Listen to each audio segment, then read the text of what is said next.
sesak, panas. Itu situasi yang terpapar di minda apabila kita bayangkan sebuah gimnasium.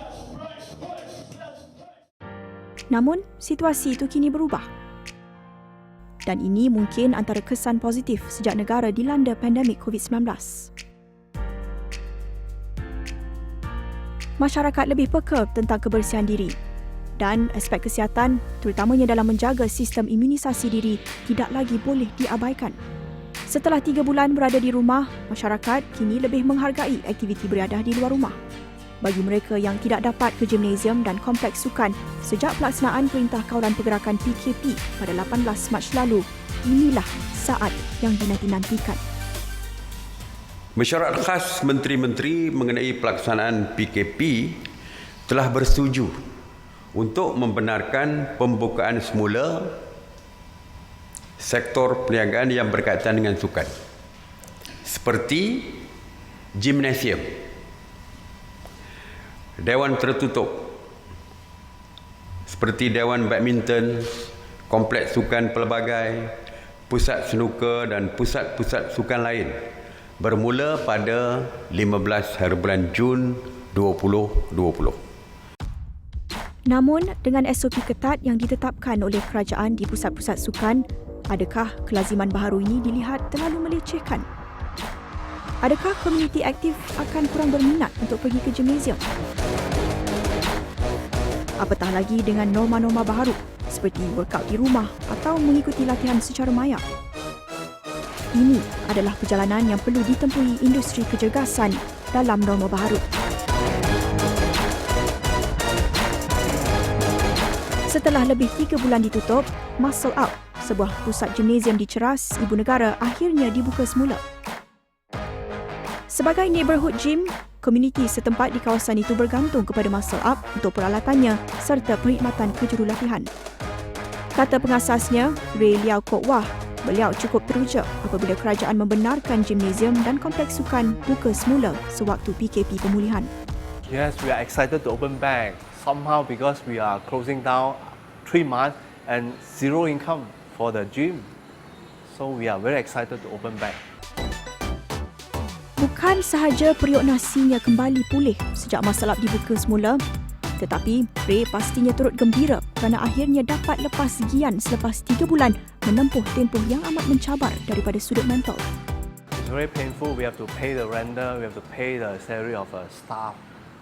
Really very painful. We can't do much on online coaching. A part of zero income, I mean, of course, very boring. I cannot exercise. That's my hobby and my job too. Same goes to my staff lah. And I have to keep paying renter, keep paying salary with zero income. So that was very painful. Painful and boring life. Only stay at home. Rata-rata rakyat Malaysia terpaksa mencari pelbagai jalan untuk terus kekal aktif dan cergas di rumah meskipun di bawah PKP. Ini termasuk Hui Kah Chun, salah seorang ahli gym tersebut yang masih meneruskan gaya hidup aktifnya di rumah walaupun ia kurang memuaskan. Katanya, asalkan dapat berpeluh. During these 3 months of MCO, I've done a lot of home workout, but then it's not as effective as when you come to the gym. But then okay lor. At the gym, I mean, home workout, you just do 45 minutes, maybe longer than normal time you come to the gym. And then, home workout is all. I would say it is not as good as gym, but then at least I can work out myself, make myself berpeluh, you know. And then it's not like throughout the 3 months you just sit there and do nothing. So I think it's not that good lah, but then okay lor. Yeah, at least I do something lor. Yeah. Namun, adakah rasa teruja dalam kalangan masyarakat aktif ini cukup untuk memulihkan semula industri kecergasan? Menyesuaikan diri dengan SOP ketat di pusat-pusat kecergasan pastinya bukan proses yang mudah. Mengelap setiap peralatan selepas digunakan, menunggu giliran untuk latihan secara one-on-one, tidak lagi dapat melepak bersama rakan-rakan selepas workout. Adakah rakyat Malaysia bersedia untuk kelaziman baharu ini supaya gaya hidup mereka tidak perlu dikompromi di pandemik COVID-19.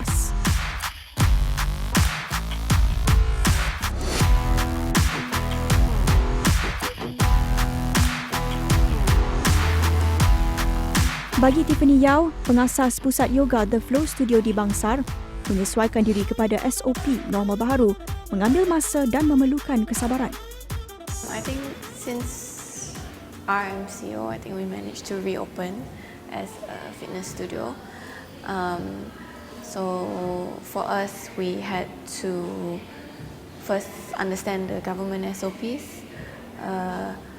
Lepas tu kena adapt lah how we run our operations. So even macam our waiting area, semua traffic flow kena follow social distancing. Locker semua kena like skip lockers so that people have space between each other, and also in between each class we have to sanitize each locker and make sure the lockers is not used back to back. Sama dengan cleaning, semua every mat mesti lap pertama kali, lepas tu sanitize 2 kali. Malah satu aspek yang penting dalam dunia yoga iaitu komunikasi dan kepercayaan antara jurulatih dan pengamal yoga turut terkesan apabila terdapat sentuhan perlu dihadkan. Ini semestinya menjadi cabaran buat jurulatih yoga yang lazimnya memerlukan sentuhan bersama pelanggan untuk memastikan pergerakan dan regangan mereka tepat. Kini, sentuhan sama ada dalam aktiviti sosial perlu dielakkan kerana ia boleh membawa kepada risiko jangkitan. There's two perspectives.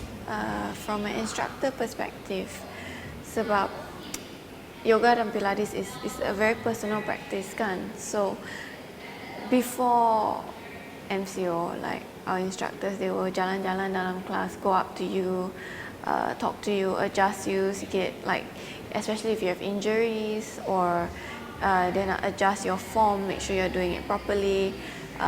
Physical adjustment is a part of yoga and Pilates. It's something that our instructors are also trained in.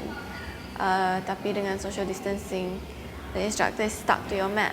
You can't jalan-jalan, you cannot go up and touch the clients.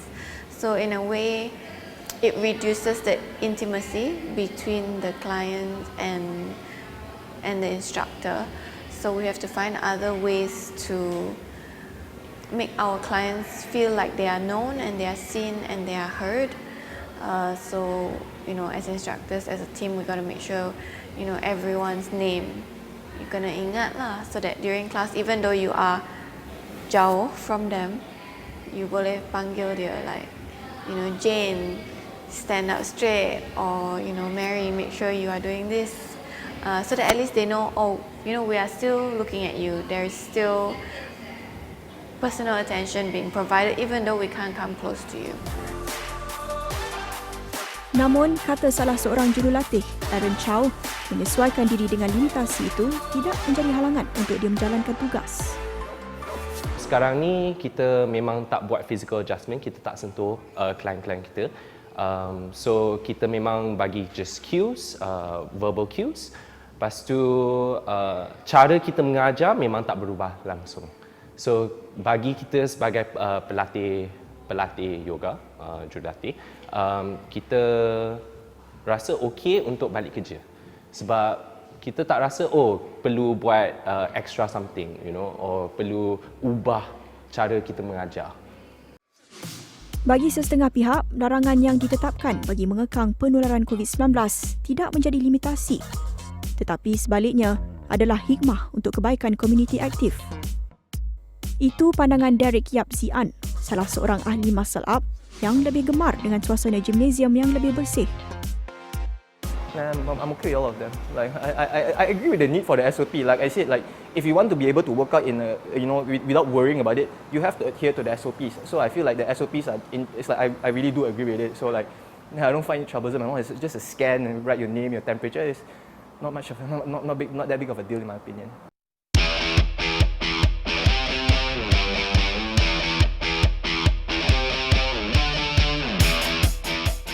Rata-rata masyarakat sudah menunjukkan kerjasama dan keazaman untuk mempraktikkan norma baharu supaya pengorbanan yang dibuat sepanjang tempoh PKP tidak tersia-sia begitu sahaja.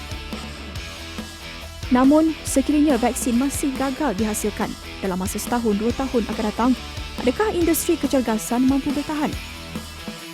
Adakah latihan dalam talian bakal menjadi pilihan industri kecergasan bergerak ke hadapan?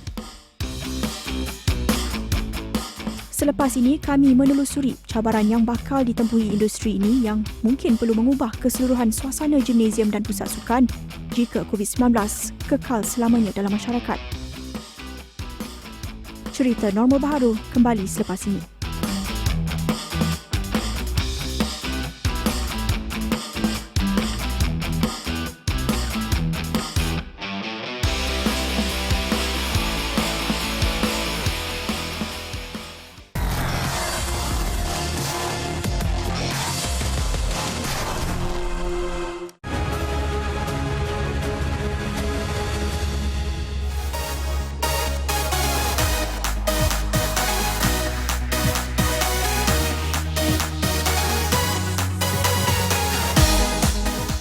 Dalam setiap krisis, wujud juga peluang untuk pembaharuan.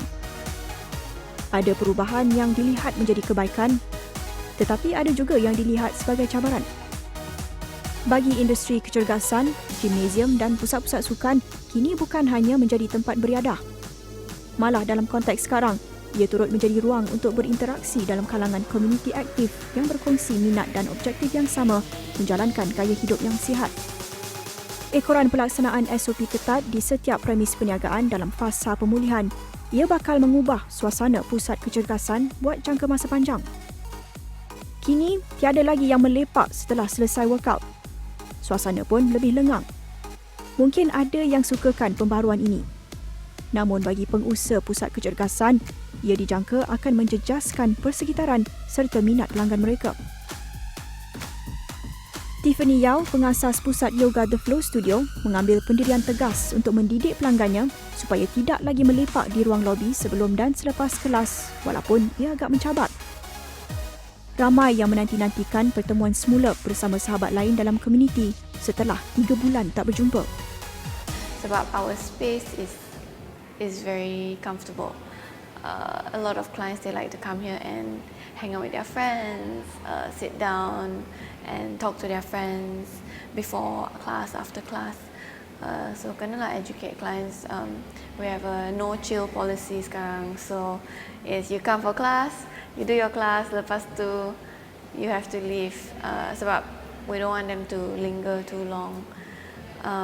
So it's a bit tough for the community, I think. Because after 3 months, everyone misses that human interaction kan. Yeah, so that's a challenge lah.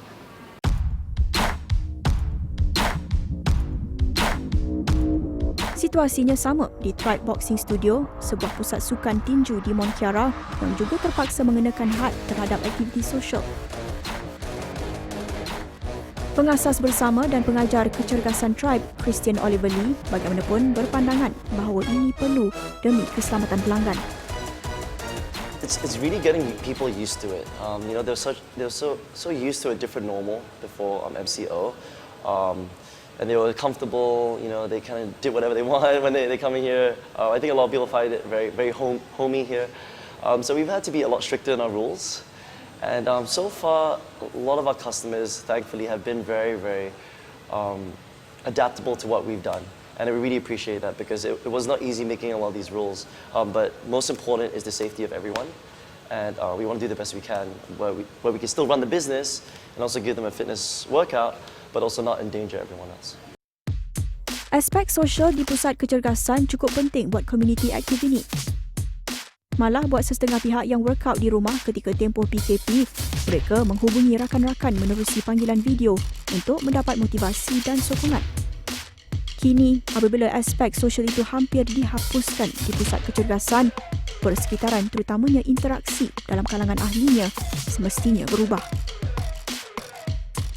I would even Zoom call with my friends because I from going every day to oh, what do I do? So you make your own initiative. Like I will call up my friends, or you don't want to work out, but via Zoom. So yeah, just to hype yourself up, to stay motivated.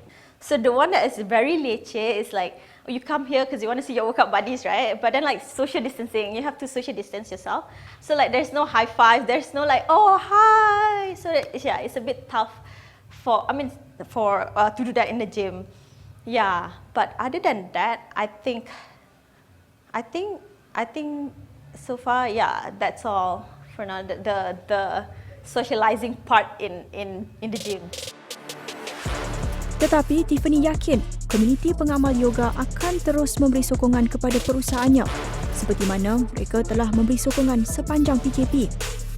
Sejak diberikan kebenaran untuk buka semula sewaktu PKPP, Tiffany mula melihat perniagaannya pulih. So it's been encouraging for our regular clients, our existing clients who have supported us since day one. It's been great that they came back to us pretty much straight away. But of course, there is still a percentage of people who are still afraid to come back, still cautious, and rightfully so. Because even for us, our approach from day one is we take it slow.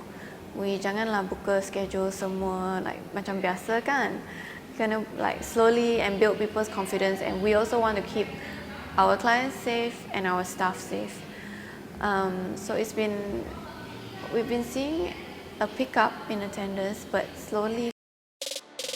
Kata Tiffany, antara sokongan yang ditunjukkan adalah ketika The Flow Studio menganjurkan latihan secara maya sewaktu PKP. Tiffany salah seorang daripada kalangan pengusaha di serata dunia yang perlu mencari jalan alternatif dan berinovasi untuk melangsungkan perniagaan serta mengusahakan mata pencarian ketika ekonomi global lumpuh akibat COVID-19. Internet menjadi talian hayat buat ramai pihak. Malah bagi Tiffany, latihan dalam talian dapat menghubungkan jurulatih di pusatnya yang bertempat di Bangsar kepada peminat yoga di seluruh dunia. So during MCO, we did online classes. So we were one of the first to roll out online yoga classes. And because we do yoga and Pilates, so we offered both, and it was a good way to keep connected with our community. It was good in a sense that we were actually very surprised about we can reach many people. Online kan, you boleh reach the whole world. So we had people from Penang, Malacca, JB, Singapore, Thailand logging in to join our online yoga classes. So it's very humbling, you're like, wow, there are people from all over Malaysia who actually want to come and visit us. Tapi, in real life tak boleh lah, but online you can. Mungkin semangat kita jaga kita melangkaui norma baharu seperti penjarakan sosial dan penjagaan kebersihan diri. Semangat itu turut ditonjolkan dalam kalangan komuniti pengamal yoga yang menyokong The Flow Studio sepanjang penutupan premis itu. Kata salah seorang jurulatihnya, Aaron Chow, ia sekurang-kurangnya dapat mengubat rindu pelanggan mereka. Sebenarnya kita ada buat online classes. So sepanjang PKP, kita terpaksa mengubah cara kita orang mengajar. So kita buat live stream classes, kita buat pre-recording classes untuk klien-klien kita orang. So sepanjang 3 bulan tu kita ajar je online. Kita dapat sambutan yang hangat sebab banyak orang pun duduk kat rumah entah nak buat apa, ada 24 jam, tidur 8 jam, lepas tu dah habis, buat apa lagi. So kita rasa macam most of our clients, about 90% of our clients memang dia orang sign up untuk live stream classes untuk kita orang. So kita rasa sangat bertuah sebab dapat klien-klien macam dia orang untuk support dan sustain studio kita orang. Adakah ini masa depan industri kecergasan? Sama seperti budaya bekerja dari rumah yang kini sudah menjadi kelaziman dalam pelbagai sektor, mungkin latihan dalam talian akan kekal selepas COVID-19 akhirnya dihapuskan. Pengasas bersama Tribe Boxing Studio, Christian Oliver Lee, bagaimanapun berpandangan bahawa latihan kecergasan dalam talian tidak dapat menggantikan pengalaman sebenar berlatih dalam suasana gimnasium dan pusat sukan. Actually, that's a very good point, and I think a lot of people are wondering, like, what is going to be the new normal, right? I think, simply put, I don't think online will ever replace the offline experience, depending if the customer wants that, because you can't recreate. We have the equipment here, we have the human touch, we have the class, the lights, the music. So it's a totally different thing doing it at home. But if you are a little bit afraid, it's more convenient doing it at home, more time constraints, location constraints. So with our online, we've actually reached people to like England, Singapore, Australia, like Scotland, Indonesia. So it's been amazing in that sense. So it really depends what people are looking for, but online is probably here to stay for quite a while. Alternatif itu bagaimanapun mengubah landscape kecergasan buat rakyat Malaysia yang baru saja menerokai dan memanfaatkan platform digital untuk penjagaan kesihatan diri. Ini memberi mereka beberapa pilihan mengikut kesesuaian dan keperluan masing-masing. I believe that it's both complementary, offline and online, so in person and remote. I think there'll be a mix because at the end of the day, it's two different experiences. I think for offline, you get that experience, the community, that service with the people running the brand. And for online, what you're trying to sell is not sell fitness, but you're trying to sell convenience. You're trying to sell accessibility. So you wake up and you're late, but you can still put in a workout because you have everything you need at home, right? So I think I do think that people will adopt a little bit of both approach. But again, it's hard to say because it's something that's so new. But yeah, you're right. Malaysians are slowly adopting to it. Malaysians just kind of adopted to like the whole boutique fitness studio phase. I think they have to again they have to adapt pretty quickly and yeah, hopefully they'll make the right choices as well. Walaupun komuniti kecergasan melihat masa depan mereka semakin cerah, tetapi proses pemulihan itu masih akan mengambil masa yang lama, terutamanya jika vaksin COVID-19 tidak dihasilkan. I think need at least 3 to 6 months at least and if we have luck, then the vaccine can be born, then sooner the better lah. Once the vaccine is coming, I think everyone have confidence to come back and activity as usual as well. Everything will be back to normal. I think at the start, there is a fear in everyone, right? After being locked down for 3 months, there is a fear of, how are we going to go about this smartly? But, like most things in life, you just have to take a deep breath and take a step forward and face your fears. We can't hide at home forever. And I think that as instructors, as studio owners, as business owners, we are the ones who set the tone. So we need to be confident in our own SOPs and keeping ourselves safe, because we know that if we can keep ourselves safe, then we can keep you safe too. Ambil nafas dalam dan ambil langkah pertama. Itu nasihat Tiffany yang boleh diaplikasikan kepada setiap aspek kehidupan kita dalam era normal baru. Kita jaga kita. Itu tidak lagi terhad kepada usaha mengekang penularan COVID-19. Kata-kata itu akan sentiasa terpahat di hati rakyat sama ada dalam mengamalkan penjagaan kebersihan diri, malah juga untuk memulihkan semula ekonomi negara dan mengambil langkah pertama untuk kembali ke rutin lama dengan normal baharu.